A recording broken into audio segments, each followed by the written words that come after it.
differently than you would normally do it. The last is to be consistent. Consistent is in your actions, in your nonverbal cues, in the messages, in everything that you're doing relative to that which you're trying to get. If you're looking to convey responsibility, I'm a very responsible person. Your image, your physical image has to say that.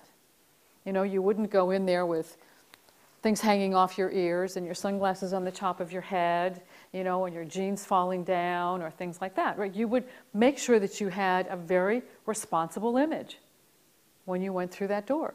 You would hand them information that says, I'm responsible. That's what I want you to know about me, and I've put it down on paper just that way. So what you are physically saying and doing and what you are verbally saying and what you are putting in writing is all consistent with what you want to have happen.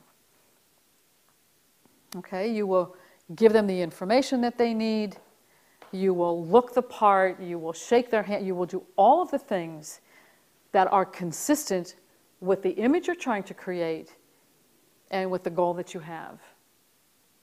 So you will learn to be clear on what the goal is, concise on how you deliver the information. Don't demean yourself. Don't put things out there that don't need to be there. Be creative and be consistent.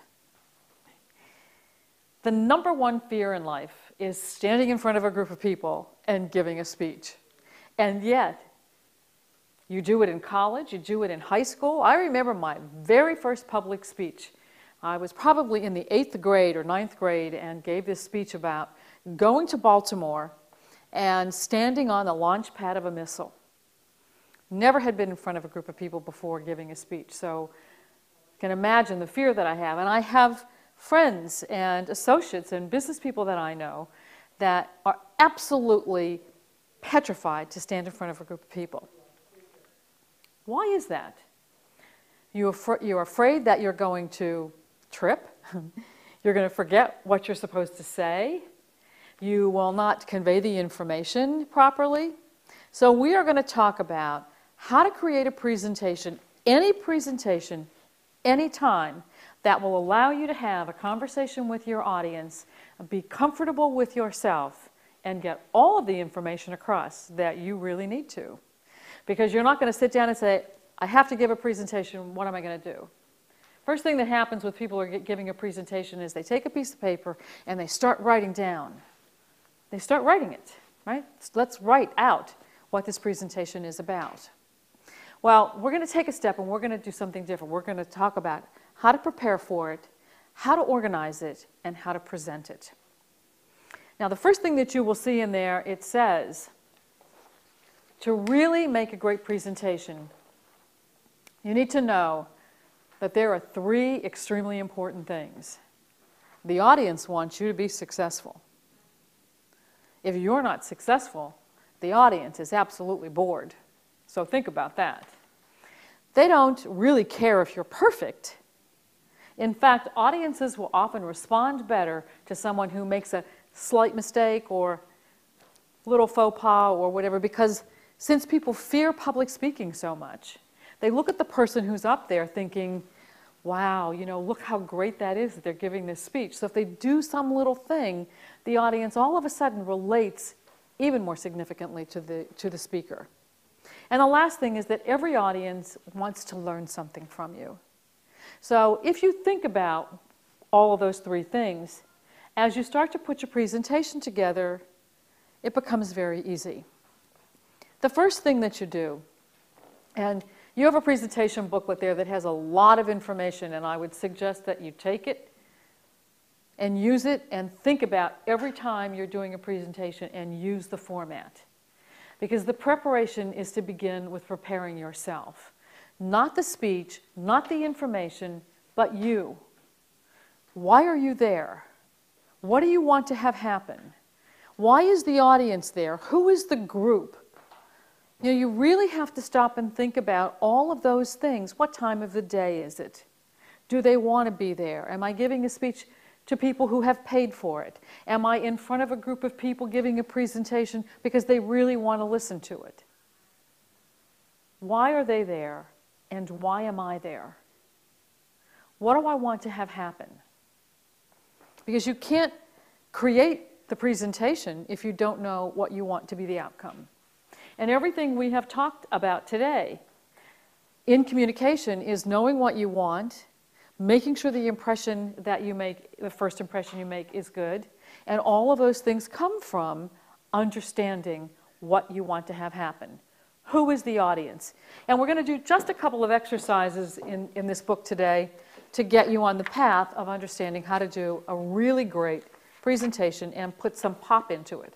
Because the pop, again, is preparing, organizing, and presenting. So let's go to page 6. 6 and 7. Why are you there? Why are you giving this presentation? Is this the first of several meetings? What is it that you need to actually move on? What is it that you really want to have happen? You know, what are you doing? Are you selling a service? Are you selling yourself? Are you trying to get a job? Are you trying to generate leads? You know, what are the presentations? What are the things? Think about where you are today and some presentation that you're going to have to create. Is it a presentation that you will give to the person to become a resident assistant? The presentation that you give on your thesis will be very much following this process. And think about how to get that internship. What am I going to have to present? Why am I there? Who's going to be there? Who's going to be in the audience? What time of the day is it? Will I be first, last? Will I be in the middle? You know, am I amongst a lot of people? What are all those things? And if this is the first of several interviews or several presentations, what is my short-term goal? What do I want to have happen at the end of this presentation right at this time? Once you do that, then you are much better equipped to sit down and say, what is it that I have to tell people? Because again, what happens is that too often you get people, particularly in business today, sales reps who are out there giving presentations, banks who have a lot of services, organizations that want to sell you their products or services, and they come to the table and they walk into your office and they sit down and say, I have all of these things. I want to give you this presentation and look at all the products and services that I have to offer you. Well, that's really not a good thing because you don't know what you want to have happen there. Are you just wanting to give them a lot of brochures?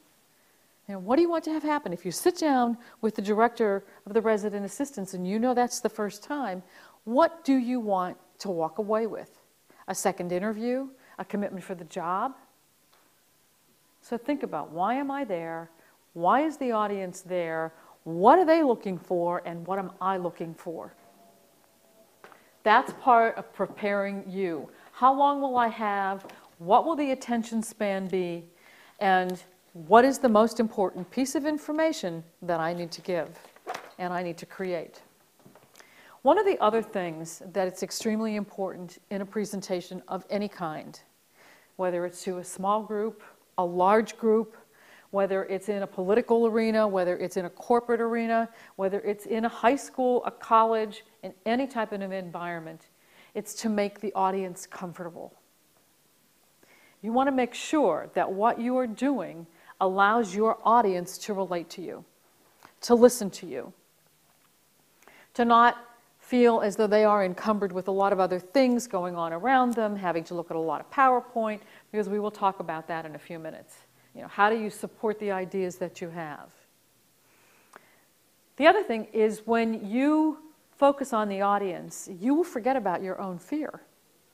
Because people are so afraid. And I've watched it. I've been there. I remember the first time I worked for a Fortune 100 company and I was giving a 4-hour presentation, which I did a lot after the first time. And I stood behind a podium with a microphone and no one heard anything that I said because I was so nervous about what I was doing. And yet everything was written out and all the slides and all the audio visuals were there. because I was focusing on